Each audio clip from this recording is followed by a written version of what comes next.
Bonjour, aujourd'hui je vais vous parler de poils.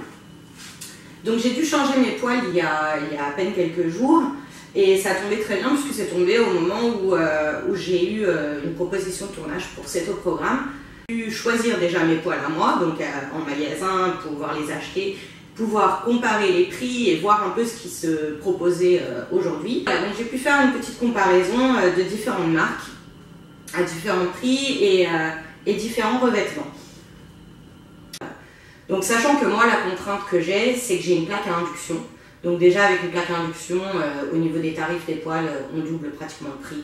C'est assez impressionnant. Une poêle à crêpes de marque distributeur, je suis allée chez Cora, il y en avait à 10 €, quand je passais tout de suite sur une induction. 25, pour pas dire de bêtises. J'ai gardé mon ticket de caisse. La crêpière est à 24,90 €. Voilà, donc bon. 24,90 €, voilà, on double quand même plus que le prix. Et donc j'ai eu l'occasion de tester plusieurs poils. Des poils haut de gamme, style Lagostina, mais que je connaissais déjà parce que j'en avais une que j'ai achetée en fait dans un magasin de déstockage, je crois que c'était Stockomanie ou quelque chose comme ça, dans lequel je n'ai pas payé très cher et pour le coup elle m'a tenu presque 3 ans, donc je l'ai encore là. Donc l'Agostina je connaissais déjà, le Creuset je ne savais pas qu'il faisait des poils, mais je connaissais la marque puisque on avait offert à mon père un faitout de cette marque là pour les gros plats mijotés qui sont assez sympas. Christelle que je ne connaissais pas du tout, donc que j'ai découvert, de Buyer qui fait aussi des poils. Donc après bon voilà des marques classiques type Tefal, bon, Pyrex, et puis des marques distributeurs, donc Cora, ou alors la marque Lidl qui fait aussi des poils, donc c'est des Ernesto. Donc voilà un peu pour les différentes marques que j'ai pu tester. J'ai cuisiné avec toutes les poêles, et donc du coup elles ont toutes soit des revêtements différents, donc il y a de la céramique, il y a de l'anti-adhésif, il y a du métal, enfin du fer, il y a de l'inox. Donc voilà à peu près pour les différents revêtements. Donc au niveau de la cuisine, je ne vais pas vous faire un test, je ne vais pas vous faire en direct au niveau de la cuisson. Le rendu est plus ou moins identique avec chaque poêle. La seule différence en fait c'était avec les poêles en fer et en inox pour saisir la viande, puisque quand on met la viande dessus, elle accroche tout de suite et en fait elle ne se détache qu'à partir du moment où elle est cuite. Donc c'est un coup de main, moi je ne l'ai pas. Donc au niveau des poêles, donc au niveau des prix, on commence sur des prix qui vont entre 14 et 15 €, et puis on monte sur des tarifs à 270 € pour des poêles haut de gamme avec un revêtement en fer par exemple. Donc moi à la base je cherchais en supermarché, donc déjà tout ce qui est très haut de gamme on ne les trouve pas en supermarché. En supermarché on va trouver de la marque distributeur, du Tefal, éventuellement du Pyrex et une Durandal. Pourquoi je l'ai acheté particulièrement celle-ci? En fait c'est pas la marque qui m'a attirée, c'est simplement à l'intérieur le revêtement, parce que mon homme aime bien la viande rouge et que du coup je vais éviter de tout casser. En fait le revêtement à l'intérieur c'est un nid d'abeille. Au niveau de la texture je trouvais ça intéressant pour pouvoir cuire de la viande. Le revêtement c'est de l'anti-adhésif avec de la pierre, donc c'est pas un revêtement en pierre, puisque si vous lisez toutes les études qui ont été faites, tous les articles de blog très complets là-dessus, le revêtement en pierre n'existe pas de base, il y a forcément une autre matière avec, en l'occurrence là du coup c'est de l'anti-adhésif. Donc voilà, donc au niveau des matières, voilà, on a fait un petit peu le tour. Au niveau des prix aussi, donc le mode de cuisson, voilà, enfin moi sur l'induction j'ai quand même cette contrainte, en supermarché il n'y a pas beaucoup de choix. Alors en haut de gamme je me suis aperçue que quand vous allez sur du haut de gamme elles sont presque toutes déjà prêtes pour l'induction. Je ne savais pas par exemple que la fonte allait sur l'induction. Là je l'ai découvert donc c'est plutôt chouette. Mais en supermarché voilà, le choix est assez limité et les tarifs sont très élevés.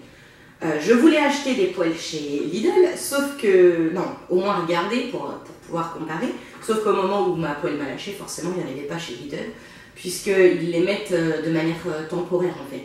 C'est une fréquence qu'on reçoit sur catalogue d'ailleurs, mais qui ne me permettaient pas du coup de les acheter. Mais là, je les ai testés pour le coup. Du coup, j'ai testé la céramique blanche. Je craignais un peu la céramique blanche, clairement. Quand j'ai vu ça, je me suis dit, oulala, la catastrophe, je risque clairement de la tuer. Et en fait, non, pas du tout. J'ai fait des œufs, j'ai fait du pain perdu caramélisé dessus, et elle est redevenue blanche. Hein. Elle est nickel.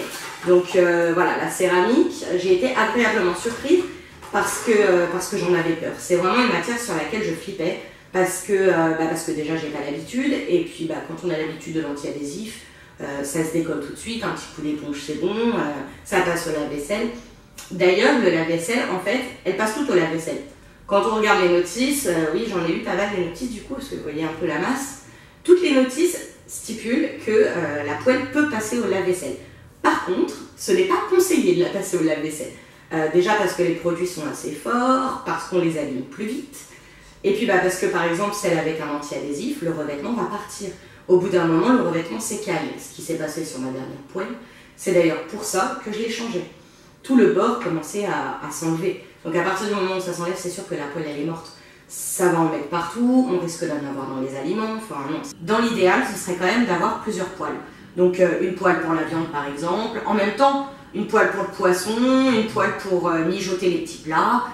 Voilà, dans le meilleur des mondes, au pays des bisounours, il serait intéressant d'avoir une batterie de cuisine assez importante pour chaque utilisation.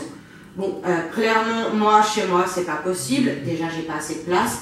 Et puis, même si j'aime cuisiner et je cuisine pour ma famille, je cuisine pas assez. Je suis pas une professionnelle de la cuisine. Je cuisine pour mon mari, mes enfants et mes amis, quoi. Donc, je suis pas grand chef d'un restaurant où je vais utiliser 30 millions de fois mes poêles.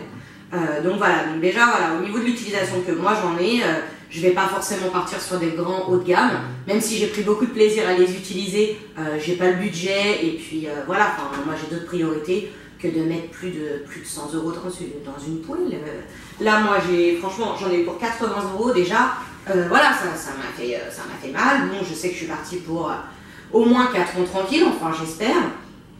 Donc pour résumer un peu, on reprend depuis le départ. Donc bien lire les notices. Attention à l'utilisation du lave-vaisselle intensif qui abîme vraiment les revêtements. Ne pas utiliser d'ustensiles en fer ou d'ustensiles qui peuvent rayer en fait et abîmer les intérieurs. Donc privilégier des cuillères en bois. Donc ne pas les faire tourner à vide aussi, parce que j'ai lu que c'était pas bon de faire tourner à vide les poêles, alors que on nous dit qu'il faut les faire chauffer, mais de l'autre côté on nous dit qu'il faut pas les laisser trop chauffer sans qu'il n'y ait rien à l'intérieur. Toutes les huiler avant utilisation, avant la première utilisation, bien huiler les poêles. Et il y avait une dernière chose que j'ai oubliée pour le nettoyage en fait. Pour le nettoyage, donc oui, effectivement, ne pas trop abuser du lave-vaisselle, mais aussi ne pas jouer les chocs thermiques. C'est-à-dire que voilà, la poêle elle est bien chaude, vous venez de faire cuire votre alimentation, c'est pas le moment de la mettre directement sous l'eau froide, il faut la laisser refroidir. Et si jamais vous devez la rincer, il vaut mieux mettre de l'eau chaude que de l'eau froide. Ça évite les chocs thermiques, notamment pour les matières un peu sensibles comme la céramique, qui risquent de ne pas aimer le choc thermique, ou même les revêtements anti-adhésifs, hein. Ça va les décoller au final. Donc voilà un peu pour résumer tout ce que j'ai pu apprendre sur les poêles. Bon allez, je vous souhaite une bonne journée et à bientôt.